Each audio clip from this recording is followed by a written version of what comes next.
so that they don't speak ill about him.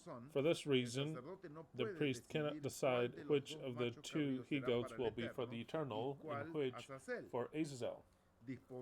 He will dispose of both Adonai will, or Yahweh, for the eternal.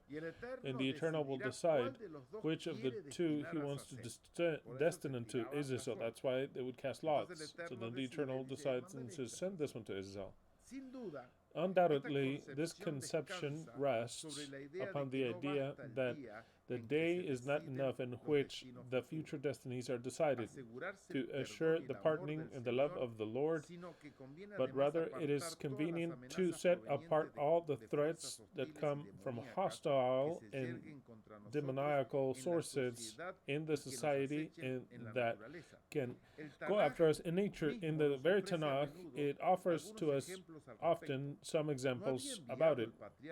Had Jacob not sent gifts to his brother Esau to appease, of course, Jacob was the blessed of Yahweh and Esau was the demon. What he do? He sent gifts so that when he would arrive, he would not want to kill him, but rather to welcome him. Same thing. They're comparing him to that. It says in order to appease his anger, despite the trust that he had with God and its protection, did not the Queen Esther did the same thing with King Haman, invited him to a feast with the plan of uncovering his plans, sinister plans. The example of Yod, in other words, Job or Jacob, does not show us that every man, even though he's the most illustrious person in the world, lives at the mercy of the attacks of Satan, even though this last one is not one of the servants of God, a slave of God.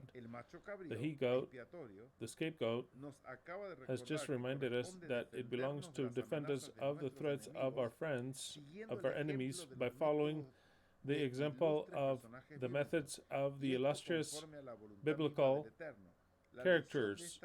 The teaching of this subject is from the Feast of Sukkot. The children of Jacob would offer sacrifices in favor of the 70 nations of the world. Yeah, right. Yeah, I'm sure. And these offerings protected them of all the tests in the time of the sanctuary. Oh, of course. Now I understand. The 70 nations of the world are Satan, so then they offer gifts to them so that they can be good with them. What was that? If you can't beat them, it's not join them, but to bribe them. To bribe them. It says, as Rashi makes him know. Text number 11, Aaron shall present the offering for the sin which is of him and make atonement for himself, for his home, by slitting the throat of the goat that is for the sin that is for him. And Aaron will present this goat for the sin, and Rashi says, all of his atonement is unrelated, but rather with the communicated impurity of the sanctuary. And the Tumat Mikdash Uk Dashob, as it is said in verse 16. He shall cleanse the sanctuary of the impurities. All the laws concerning the Levitical impurities, Rabbi S.R. Hirsch refers to Mikdash Uk Dashab, the sanctuary and the sacred offerings, given that they enflesh the sanctity and that the purities are defined actually with this ideal. These laws are in standing as long as the sanctuary is still standing. This is why the sanctuary and its sacred offerings are an object of measures of particular protection, and every thing that may happen to it, consciously or not, require an explanation. This is produced through the sacrifices. I was going to read up until here. Okay. I wasn't going to read all that. I was going to read one last part, which is very good. And I'll finish with it. 22. The male he-goat shall bear upon him all the iniquities of theirs, to uninhabited land, and thus the man shall let the he-goat